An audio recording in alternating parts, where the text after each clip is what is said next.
English. This is From the South, and I am Suni Gray.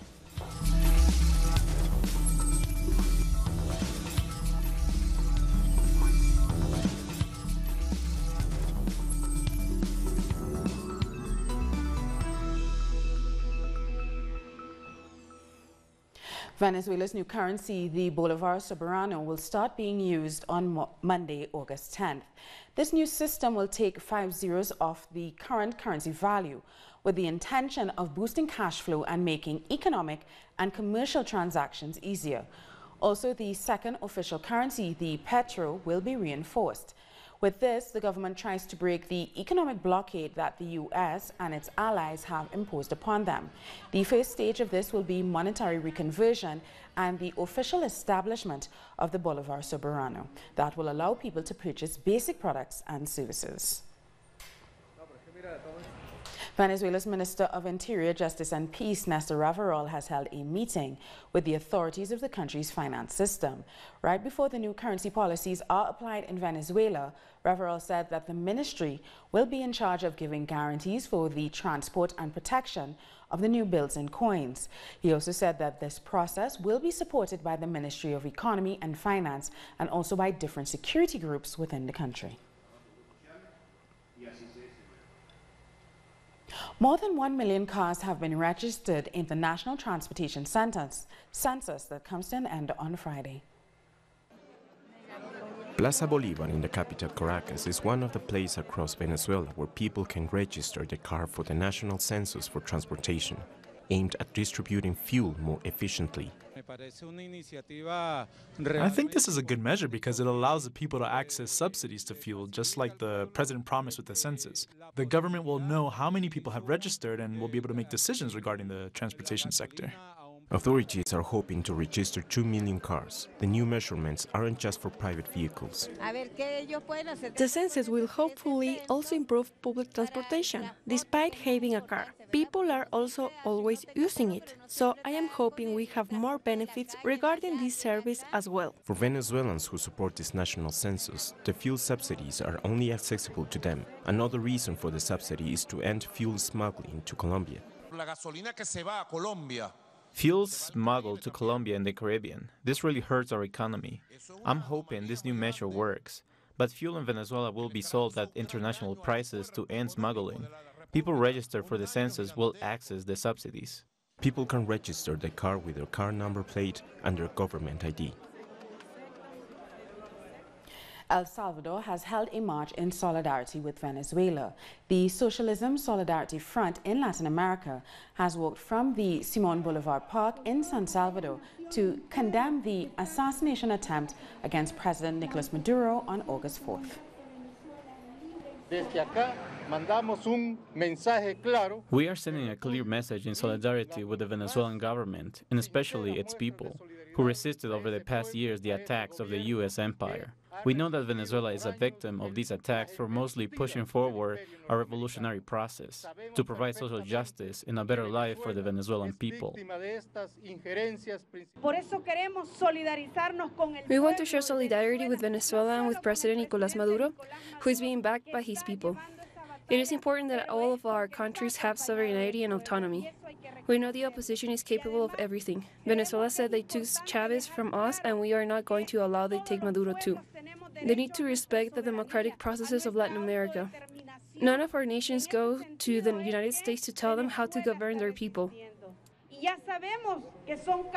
And back to Venezuela, where the rainy season continues. 60 tropical waves are expected.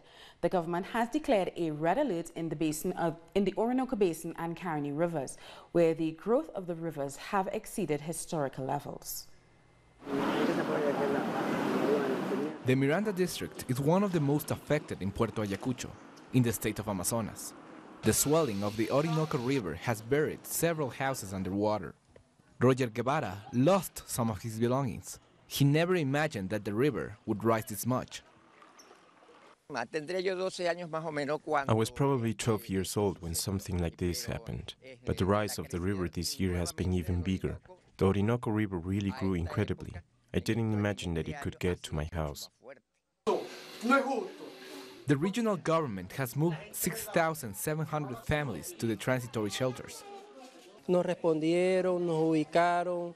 They have helped us. They have moved us. They have activated a lot of institutions that were not functioning to put us there. They have brought us food, water. They have placed people in charge of us and have organized us shelter. So far, it's been really good. Experts believe that this rain and these floods are the result of climate change. This is an extreme hydrometeorological event. This has not been seen in this century or in the last century. The government activated an aerial bridge where more than 90 tons of medicine and food have been sent to those affected. A lot of people live on the riverbanks because they did not have any other opportunity. Today, the river took its course in a way that hasn't happened in 42 years. This has a lot to do with climate change. It has to do with the deforestation of these basins in Colombia that give us a lot of the water today that we are receiving in the Orinoco River. The government has also approved the shipment of 2 boats from the Bolivarian National Navy that will take 142 tons of food. In Brazil, the general prosecutor Raquel Duque is trying to have Lula da Silva's candidacy revoked. The prosecutor had warned since July that she would not allow it. She's made a formal complaint to the Superior Electoral Court. Quoting from the Clean Sheet Act, Duque said Lula's sentence has only just begun and hasn't been exhausted. A candidate is only eligible to serve 8 years after serving a sentence. Khaleesi Hoffman has responded to Duque, saying that she's part of the coup.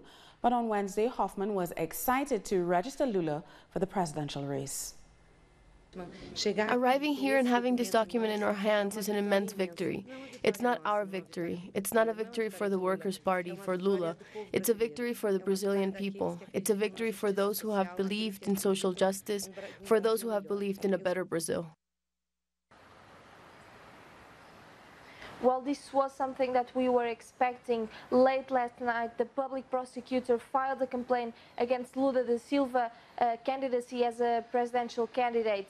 And this means that the Electoral Court will now review Lula's case and will most likely ban him from being a candidate. And this is because, according to a law called the Ficha Limpa law, if someone has been convicted on a second instance, they cannot run for the presidency, and this is the law that the public prosecutor's office is quoting and that the Electoral Court will take into account.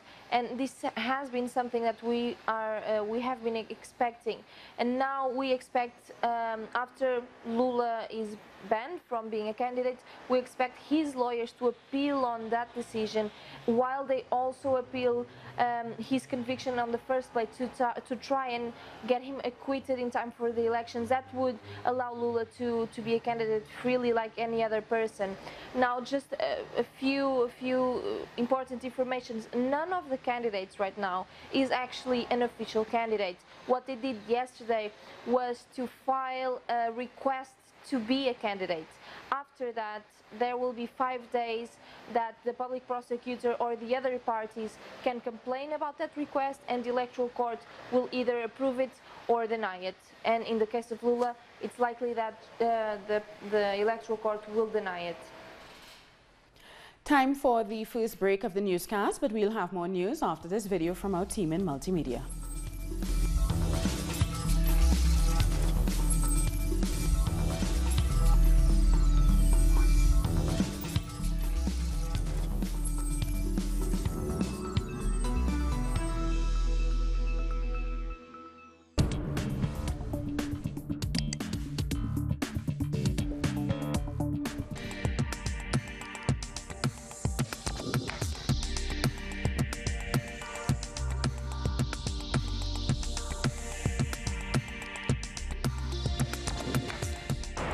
We are looking to expand partnerships where it's mutually beneficial, no hesitation at all. We see Latin America as a neighbor. Some people say we don't pay much attention to it. That certainly is not the case in the military.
Welcome back. The second peace monitoring mission from the British-Irish organization Justice for Colombia has arrived in Bogota.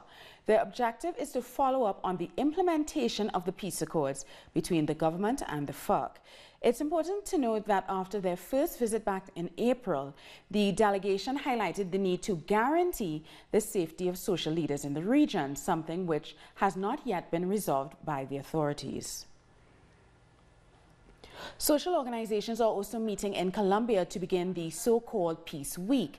Activities are rallying in the name of justice, reconciliation, and forgiveness. The opening will be held on September 2nd and will remember the lives of murdered social leaders. The action is demanding the protection of lives and attempts to promote reconciliation.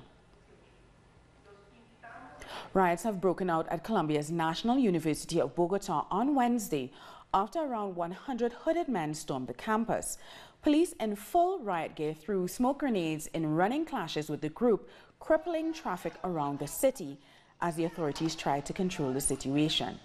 Footage shows people with head injuries from their clashes with the police.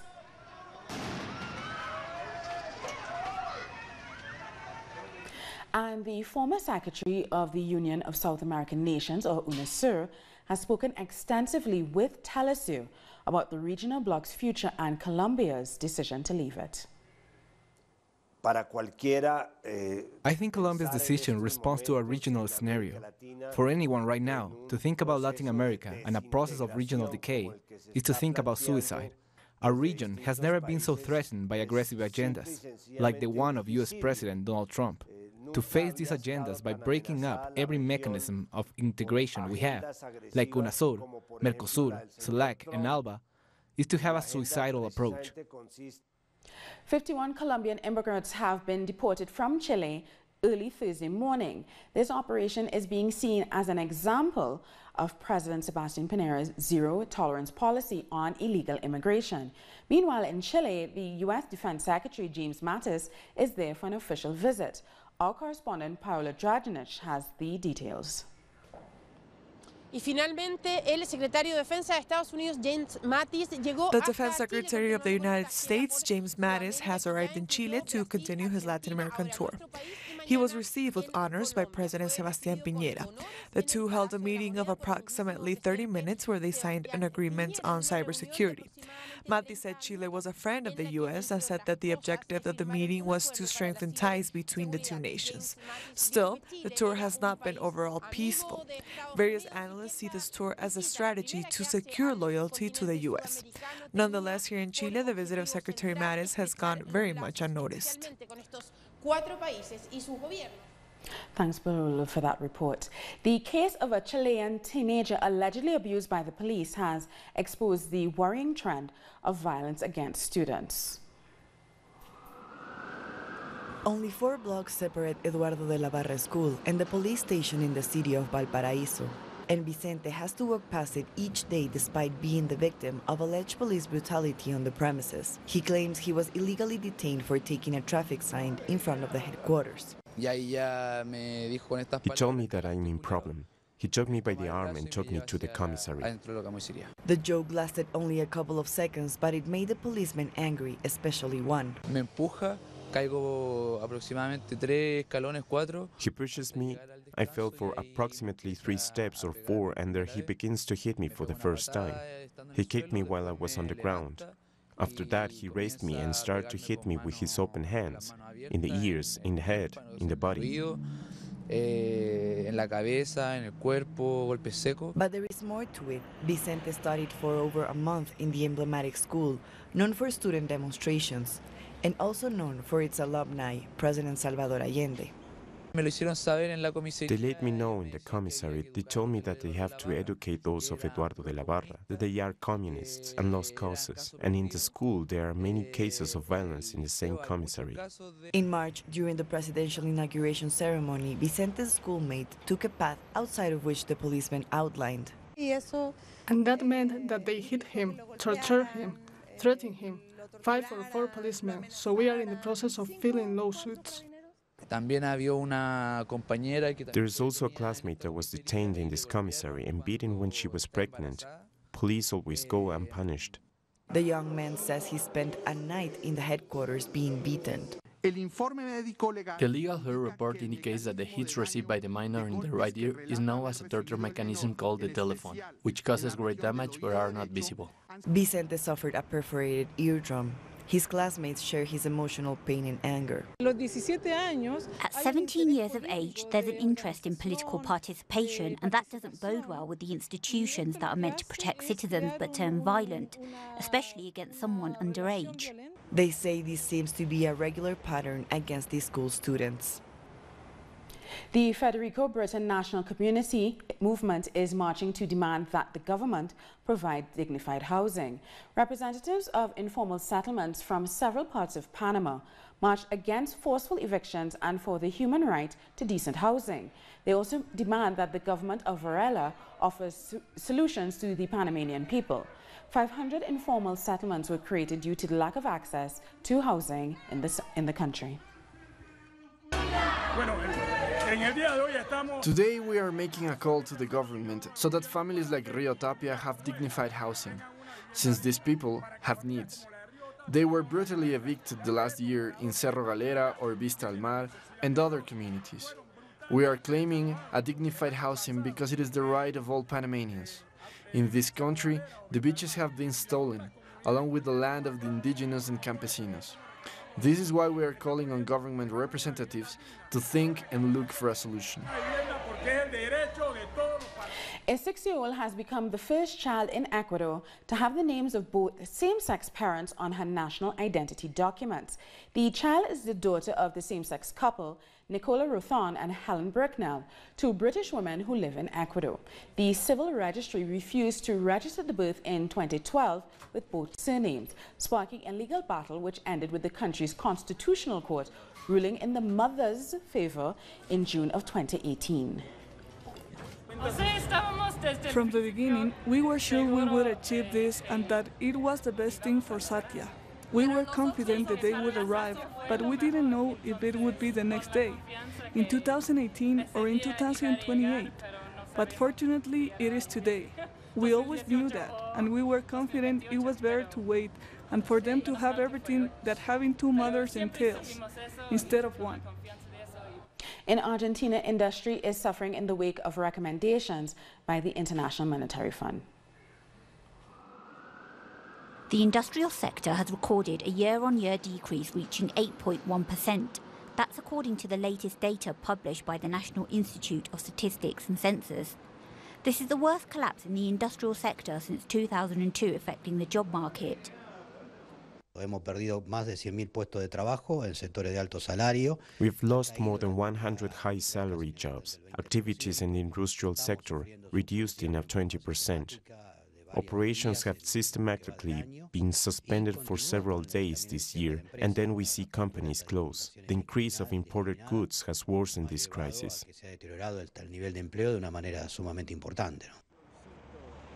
The cut on revenues due to inflation, the strong fiscal adjustment recommended by the International Monetary Fund, and the rise of tariffs have impacted the domestic market with sales that have drastically reduced.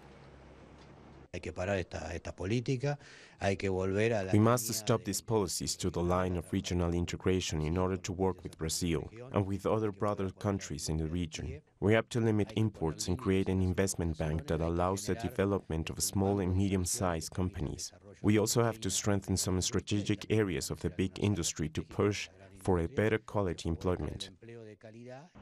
Economists say there is no easy solution to the crisis. We need to tackle structural problems and also turning around several of the policies that we have now. We need the economy to grow, but to grow oriented towards the domestic market. Workers need to have purchasing power. We also need a profound policy that promotes the growth of the industrial sector.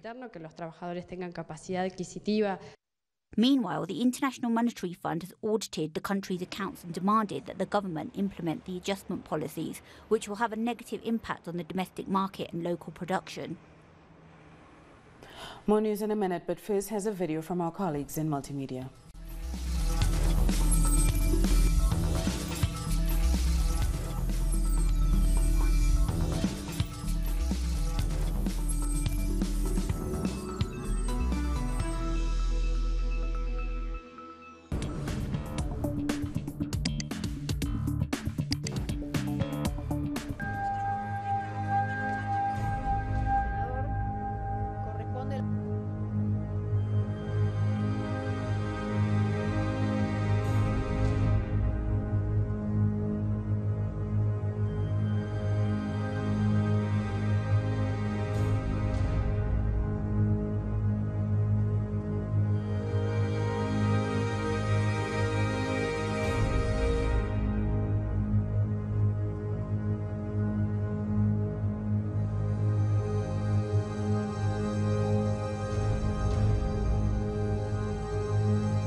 Welcome back. The legendary soul singer Aretha Franklin has died.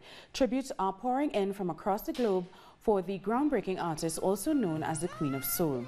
Famous for her hit Respect, she dominated music charts for 7 decades. She'd been suffering from cancer and retired from music last year. She was 76. Give me my proper when you move. Oh, yeah. Do it for me. I wonder what it.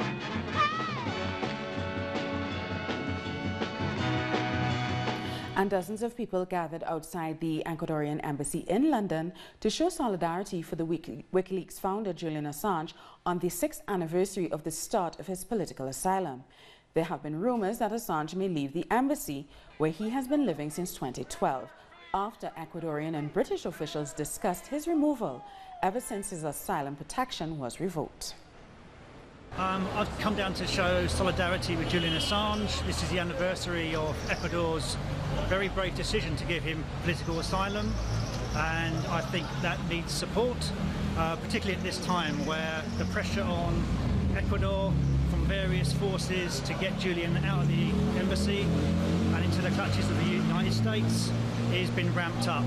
So we're here to gather in, as we frequently do, to give solidarity to Julian Assange, thanks to the then Ecuador government that supported him, and we hope that that support continues. A brigade of Cuban aid workers in Kenya has been working to provide medical care for families, as well as providing specialist work in public hospitals. For the past month, the doctors have been performing complex procedures like treating burn victims and reconstructive surgery for those most in need, and delivering essential care for newborns. Resources are minimal and patients have very little when it comes to medicine or even care. A sick newborn needs specific resources that are simply not available here. But we continue to work with what we have. Maybe in the future we will be able to reduce the mortality rate from 55% to 25%. And before we go, don't forget to tune in on Sunday, August 19th, when the Palestinian teen activist Ahed Tamimi sits down exclusively with Telesur correspondent Sergio Rodrigo. Hear her thoughts, her aspiration, a heroic symbol of the resistance. Telesur goes one-on-one with the 17-year-old protest icon at her home in Palestine, following her release from prison. Tune in on Sunday at 7 p.m. Quito time, 8 p.m. Caracas time.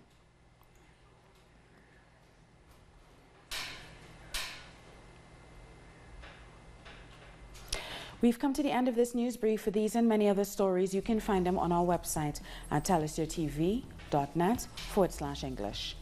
And join us on social media, Facebook, Twitter, and Instagram. The Telesur English, I'm Sonia Gray. Thank you for watching.